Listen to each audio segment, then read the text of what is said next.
చిన్నారులు, బాలికలు ప్రతి ఒక్కళ్ల మీద హత్యలు, అత్యాచారాలు అసలు ఇవి నిత్యకృత్యం అయిపోయాయని చెప్పుకోవచ్చు. ఒక మహిళ హోంమంత్రిగా ఉన్న ఈ రాష్ట్రంలో ఏ వైపు నుంచి మహిళలపై దాడులు జరుగుతాయో తెలియని పరిస్థితి. వీధికొకళ్ళు అసలు పేట్రెగిపోతున్నారంతే. నిజంగా మాట్లాడాలి అంటే వాళ్ళని ఏమని సంబోధించాలో నాకు అర్థం కావట్లేదు. కానీ వయసుతో సంబంధం లేదు, ఆడవాళ్లైతే చాలు అన్నట్లుగా ప్రవర్తిస్తున్నారు. ఇంత జరుగుతున్నా కూడా చంద్రబాబు నాయుడు గారికి, కూటమి ప్రభుత్వానికి చీమ కుట్టినట్లయినా లేదు.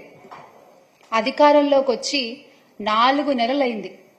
ఈ 4 నెలల్లో కూడా ఎన్ని సంఘటనలు.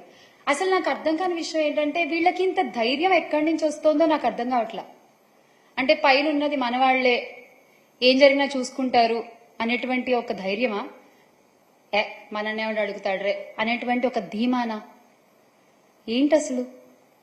ఇక మన డిప్యూటీ సీఎం గారి ఇలాకాలో జానీలైతే తెగ పేట్రేగిపోతున్నారండి, తెగ.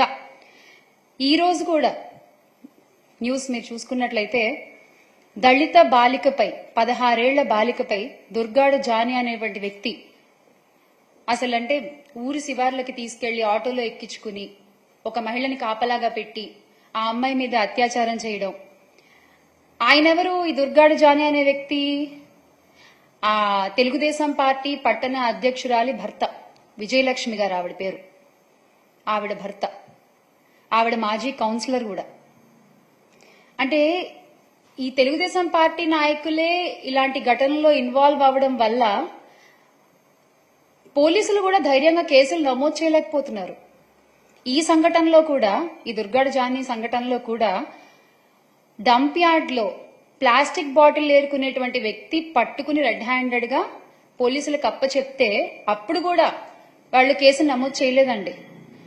ఆ దుర్గాడు జానీ అనేటువంటి వ్యక్తిని కాపాడడానికే ప్రయత్నం చేశారు.